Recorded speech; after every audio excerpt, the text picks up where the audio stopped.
we talk about the scoring gap, okay?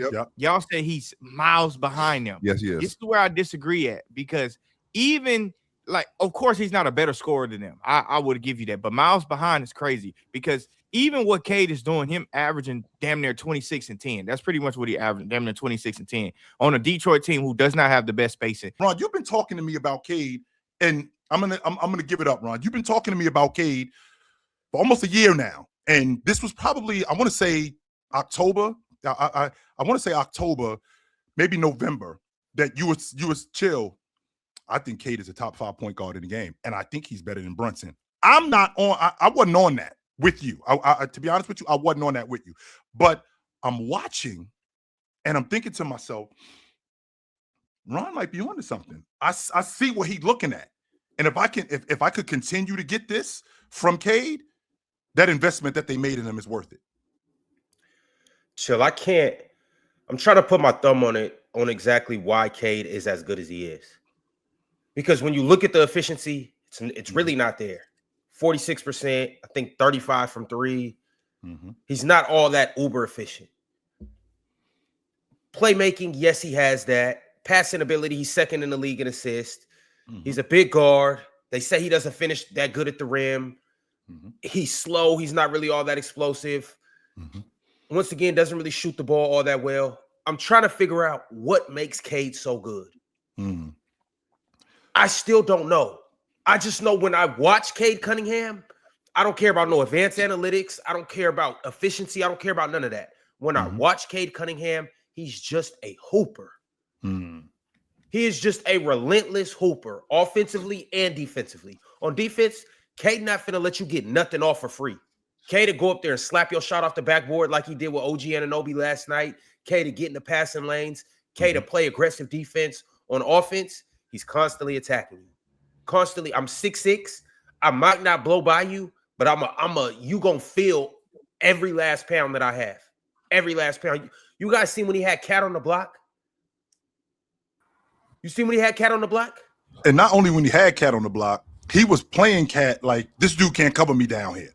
He can't. He was basically going at him, bodying him at 6'6", 6'7", right? So oh man, Ron, the thing that you're looking at when it comes to Cade, what you're looking at is you're looking at a guy who's figuring it out in real time. And like you talk about with the efficiency, like it looks like it's coming around, because the shots that he misses, like if he can be more efficient with that. He was more efficient with that last night. When he gets Jalen Brunson in the paint, when he gets Jalen Brunson in the mid post, you're too small. You can't cover me. I just shoot right over the top of you. You can't really do anything with me, right? When I get downhill, when I got Mikal Bridges on me and I got Mikal Bridges on my hip, well, Mikal Bridges ain't strong enough to stay with me once I'm going downhill. And I could just get to the rim. And I'm smart enough to recognize when these dudes come off me that I can get off the basketball. So last night, I'm not one of these guys who's going to overreact. Yo, Cade's the best point guard in the NBA. Relax. I'm not doing that. What I am saying, though, is right before my eyes, he's turning into the player that Detroit paid him to be. It's happening. But chill. Cade's making that push, though. Yes, he is. What push? He's to be the best league guard in the game. Yeah, no, he's not. No, he's not. Hey, no, hold on, Swiper. Just hear me out. I never said he is. I said he's making a push. No, he's not. Yeah, okay, and I'm gonna tell you exactly why. The same way when Chill comes up here and you guys don't fight Chill when he says in 5 years, I think Anthony Edwards is gonna be the best guard in the league. I'm starting to feel like in 5 years, Cade Cunningham is gonna be the best guard in the league. Yeah, but why wouldn't he make a push? Like, why is he not making a push? Because there's 3 other players that play point guard under in the league. First off, hello everyone. That doesn't mean that doesn't mean who's the 3 other players? Well, SJ and Luka are 2 of them. Number 1. Yeah, who's the 3rd? Great. And then, do you feel like he just has jumped Brunson? Yeah. Did you watch the game last night? I'm asking. So you think that game put him in front of Brunson? I've been saying this since the playoffs last year. Well, no, because Brunson was hooping last year. So no, obviously not. I know, and so was Cade. Yeah. But he wasn't better than when they played against each other in that series. Yeah, Cade was not better than Brunson. But here's the thing, though. I think he was. Me too. When I watched those 2 in that series, and I came out and said it during the series, Cade is better than him. And I've been saying it all season. So Chill came up here and said it. I've been saying all season that Cade is the best point guard in the East. Okay, well, again, I said in 22 or whenever it was that I thought Cade was going to be a superstar. So like I'm on the Cade train, but I think this idea that he's going to push SGA and Luka. I mean, My question would be why not though, Swiper? Because those two are significantly better than him. Disagree that they are significantly better than him. Like the only thing that's separating them, the only thing that's keeping Cade out of that right now is, to me, is really just playoff success. Like, to be honest with you, like those two guys just had playoff success that Cade hasn't had yet. But if Cade makes a push to the Eastern Conference Final or the finals, there's no way you're going to say that they are significantly better than him. Like, they are not significantly better than him. Jordan, that what you just said right there. What Swiper is coming off the rails with is there's a difference between being better than somebody and pushing them. Okay, I think Cade Cunningham has closed the gap between him and Brunson. Ron thinks he's better than him. I think he's better definitely than Brunson too, though. By the way, I think he's a better playmaker than Brunson. I think he's a better defender. Well, hold on. And Jordan, I'm with you. I'm cool on Cade push. But the chat is nuts. So the chat is saying, why can't he get to SGA and Luka numbers? Their defense alone is terrible, and Swiper doesn't want to admit it. Like, dude, he's a worse scorer than them by a lot. But here's by a lot on the season. Sure, by a lot. Swiper, and I'm not going to argue that point. A massive. There's an 11% scoring gap between SGA and him, and there's a big gap between Luka and Cade, and then let alone Luka for me is still a better passive playmaker than him. But there was a gap. Cade has a good defender. I'm not. No, I'm with you. Cade's a good defender. He is. He's playing really well. This is going to turn into Cade slander. But when you say pushing he has a gap over, that's going to obviously throw me into a loop. So his gap over SGA is quite simply just passing and playmaking. And I don't even want to throw playmaking out there because you guys are a better playmaker than him. But he actually is a better playmaker than SGA. Yeah. Like SGA is a better flat-out scorer, but when you start adding passing into it, it is a clear gap between what. Why isn't he a better playmaker than SGA though? Like that's what I don't get. Like why I don't get why SGA by himself is leading to a better offense on consistently than what Cade is doing. Even this season alone, SGA is leading to the second or third, depending on who you want to have out there, the second best offense in the NBA when he's out there, and let alone just the scoring. The scoring gravity SGA has is so monumentally better than Cade. Plus, and I'm with you, Jordan. I don't think SJ's a high tier passer. And I've said this to you all. I've said this to you, but Jordan, playmaking is not just passing. Correct. It's advantage creation. SJ does that better than any guard in the league right now. I think Cade creates the same advantages. I think Cade creates the same advantages. The reason why he doesn't create the same advantage, but the reason why he doesn't create the same advantages, Jordan, is because the defense isn't as honest with me as it is with SGA. So because the defense isn't as honest. What do you mean? They're not going to let Cade go one-on-one. Just dropped the 42 and 30. But Jordan, this is what I'm saying. They're not going to let Cade go one-on-one neither. So what do you mean? When we say things, y'all, like I think this is what turns into is like, now the chat is like, he had 42 and 13 yesterday. Like how's he not like, he was he had a great game, Jordan. He was phenomenal. Yeah. He was excellent. But now if you tell me like he's going to be pushing Luka and SGA, I'm like, dude, he's been doing this for half the year. And like, it's still not better than either one of those players. What do you mean he's been doing this for half the year? He's been doing it for longer than a year. Yeah, I know, but I'm saying that 50 games into the season. No, Ron, he wasn't even close to this last year. I was up here telling y'all about Cade last year, and then you all were bringing up all the nonsense about him. Just yapping. Like, let's pick out. No, it's not. But Jordan, it's not yapping to say that he's not playing near Luka and SGA. Okay, but all right. I want to go through it.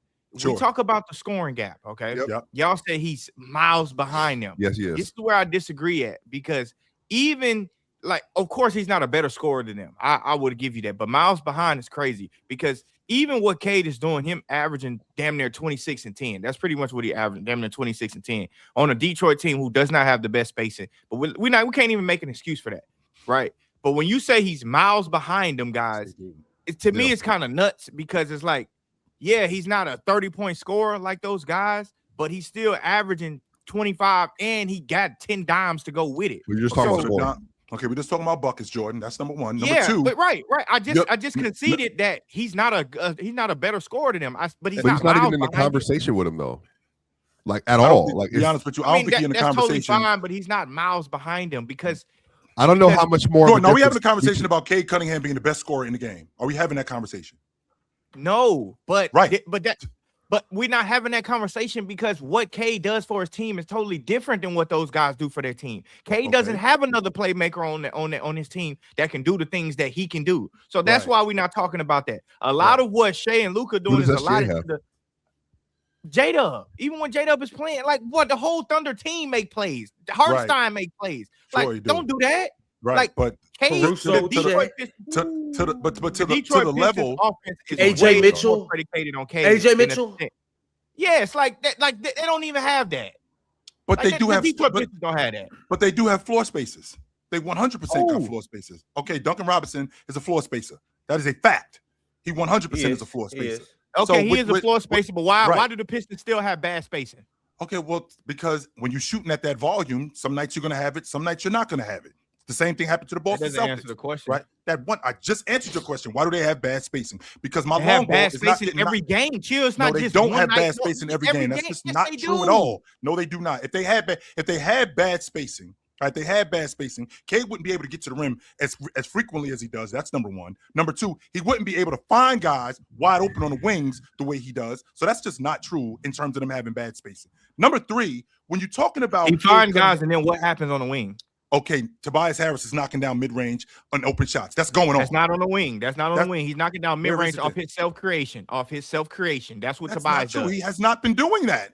Cade Cunningham creates offense for Tobias Harris. He creates offense for Jenkins. He creates offense for Jenkins. Create his own offense. Chill. Don't do that. No, that's not true. Yes, in fact, not only does Cade create offense for the rest of these guys, they are all in unison. They all on the same page. They know exactly where they're supposed to be and what they're supposed to be doing. None of these dudes are going off the rails. If Tobias Harris is open 18 feet away from the basket on a kick out from Cade, he's knocking that shot down. That shot is going. Yeah, that doesn't happen a lot, though. And that's a shot that happen. That's not where Cade is getting his playmaking from driving and kicking into Tobias. That's not happening all game long because they don't shoot it that well from outside.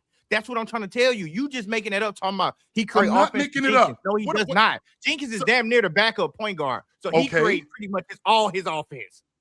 Jenkins pretty much just so we clear, he played with Cade last night, which means that he played off the basketball. So with him playing off the basketball, he played on the floor with Cade. A little bit, a lot of it. But the point is that a lot of Jenkins' thing was creating him with the ball. Chill. The point is that with him and Cade are on the floor, even if it's for a limited amount of time, he creates offense for these two guys. No question about that. Now, when we're talking about them other dudes, you have said to me countless times, who is the number 2 over there in Detroit? Well, I can tell you who the number 1 is. That's Cade. And Cade is creating all that offense while they're getting the buckets that they're getting for them. Yes, he is. What are you talking about, Chill? He is not something like he is playmaking. Yes, he is playmaking. He's collapsing. Where's Detroit getting their buckets from? 25 a game comes from Cade, but a lot of them getting their buckets from a lot of times is defense too. Them playing defense, and then that turns let's just say for the sake of argument they're getting 30 off of defense. Okay, where's the other 65 coming from? But I'm saying, you said where's what? Where's the other 60? Because I think they average 114 a game. So the 25 you're getting from Cade, plus let's say we're getting 30 on defense, right? So that's 55 points. Where's the other 65 coming from? Like, where are we getting that from? Because it's basketball, Chill. You're going to score points. You got isolation. How are we getting buckets, Jordan? How? Because they have guys that can get in the paint and drive and make finishes and stuff like that too. Sure. They have. And how are these guys getting here? You are trying to frame this as if Cade is driving and kicking to shooters all game long, and they just torture from the three ball. I did not say that. So where else would they get their points from then, Chill? If Cade is creating all of that, like you saying he's doing. Cade is creating offense for them. He 100% where is creating offense. Where? So in the gaps, when Cade gets downhill in the gaps, last night is a prime example of that. And this is to your point when you talked about Cade been doing this all year long. Cade is in the gaps. He kicks out to Tobias Harris, and Tobias Harris on that right wing, which he loves, by the way, knocks down an open shot. In addition to him doing that, Cade is throwing lobs to the rim, and he's throwing lobs to the rim to Jalen Duren. I'm creating offense for this guy. He's actually getting downhill.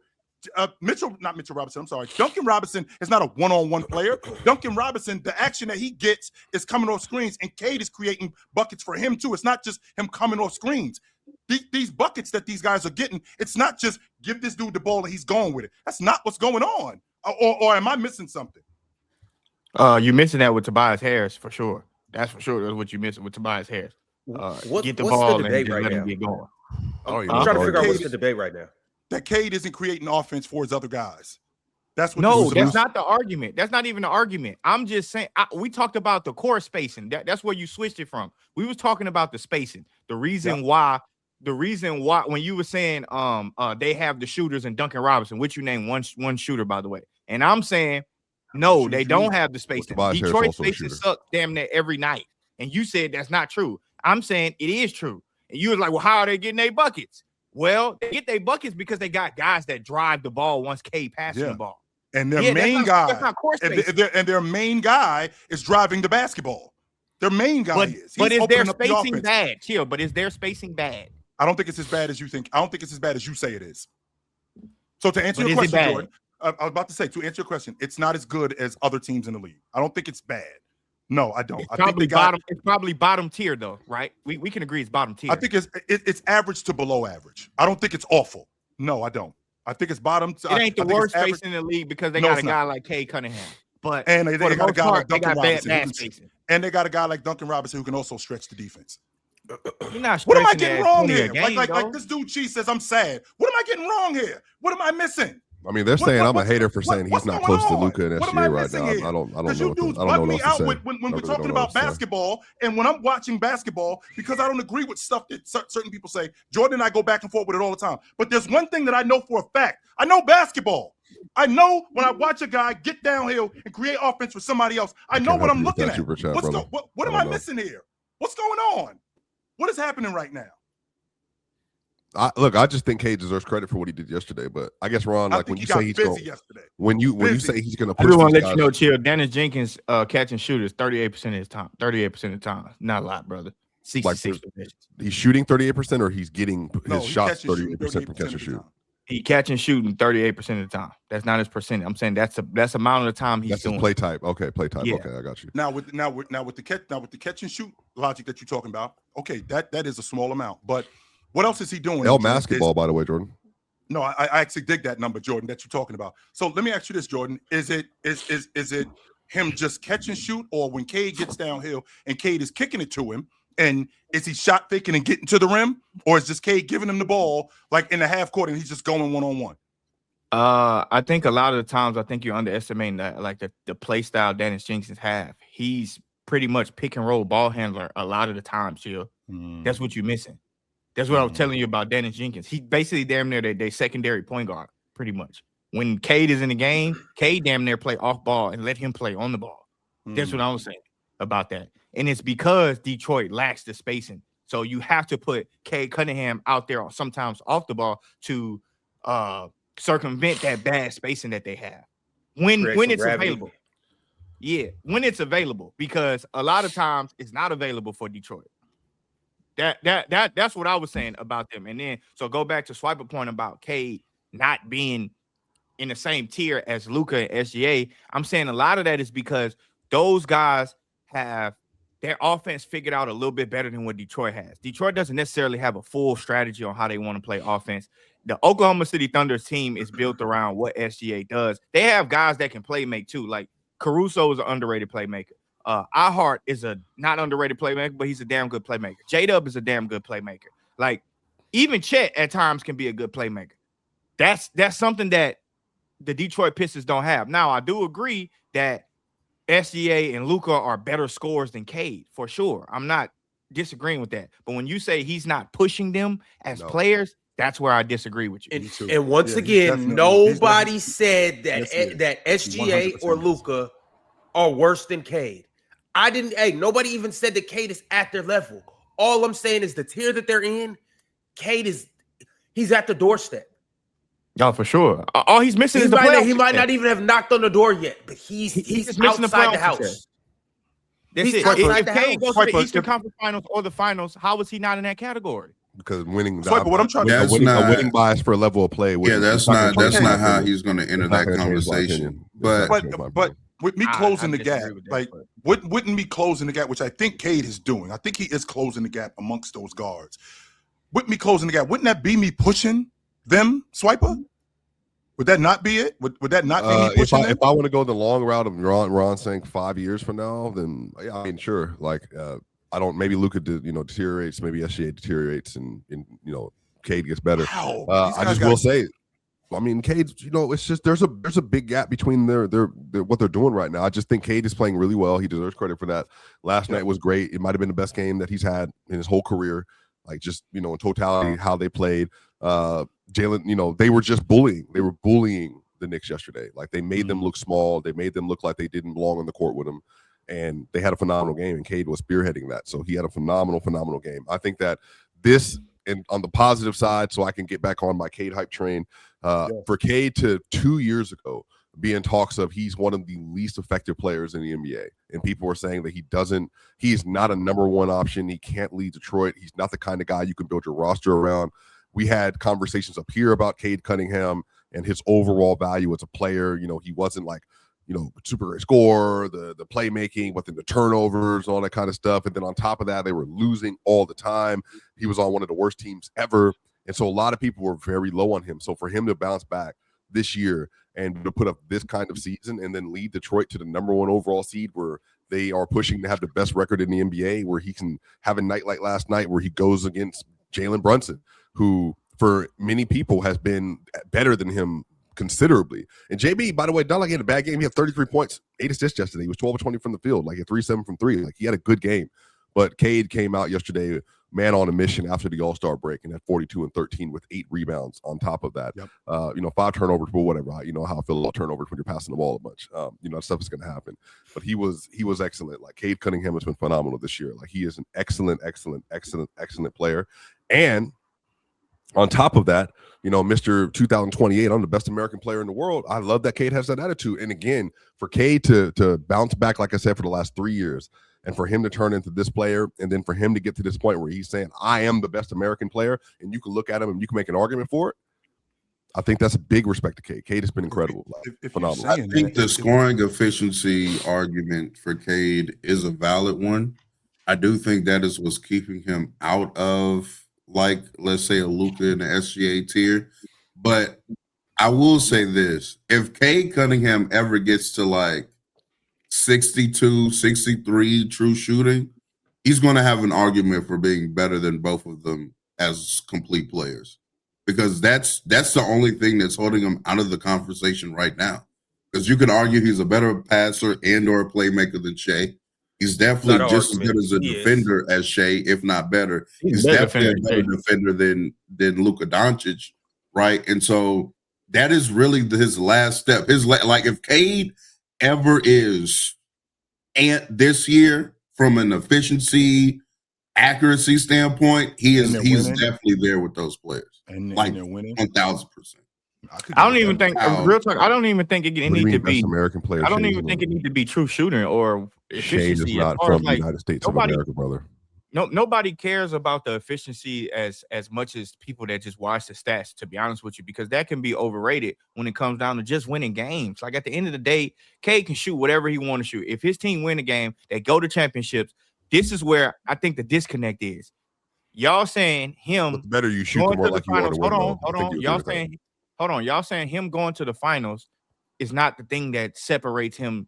I mean, that's not the thing that's going to enter him in that category. And then y'all will go and say the efficiency is what's going to put him in that category. And that's where the disconnect with me at on that is, because it's like, I could give a damn how efficient he is if he's getting there. Tyrese Halliburton and Luka SGA talks for you? Well, to be honest with you, real talk. If he was to continue to do it, if Tyrese Halliburton did it again, I would say yes, because he's so impactful to winning games. Like, regardless whether y'all want it to be this top-notch scorer or whether you want him to be, the best scorer in the league, that doesn't matter if your impact is winning game. We saw it with Steve Nash. They put Steve Nash in them conversations because of what? Because he was winning. That's what it is. And his impact Nash was ridiculously efficient, though. That's totally fine. But at the end of the day, they was winning games. They was going to the conference finals. They was winning games. But Jordan, I mean, if winning is that, then why do I have to come up here and defend Jason Tatum? Like, because I don't know. I've never pushed back on you defending Jason Tatum. I've always said Jason Tatum is in that category. But sometimes he does have stinkers. Sometimes he does things that SGA and Luka sometimes wouldn't do in certain situations, like AKA the finals. Like when, but if we're trying to win, Brunson got to outplay him. I mean, Jaylen Brown got to outplay him. But he still won though. See, but that's why the winning logic is like, yeah. I mean, it would definitely help if he performed and won, but just winning isn't that. That's not what's going to elevate you in conversations nowadays. We don't really rank off that anymore. It obviously, it's context added to it. We know the Pistons. We know the Pistons not doing that if Cade is not. Like the Pistons not getting there because Cade's going to have a stinker and somebody else going to show up. No, if the Pistons get to the final, it's because of Cade. Like that's that's the context in this. So that's why that would increase him into that conversation. As far as Jason Tatum, though, chill.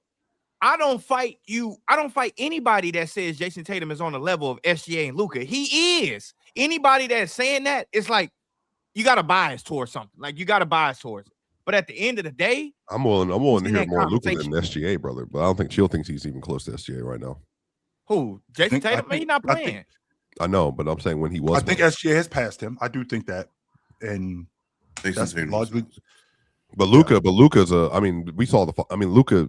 People saw Luka's issues, and so I think Chill's more ready to hear that conversation. I think he even had Tatum above Luka after that. If I remember, he had players. I think all three of them are interchangeable, brother. I like SGA. SGA is a great player. All three of those guys can be interchangeable any given season.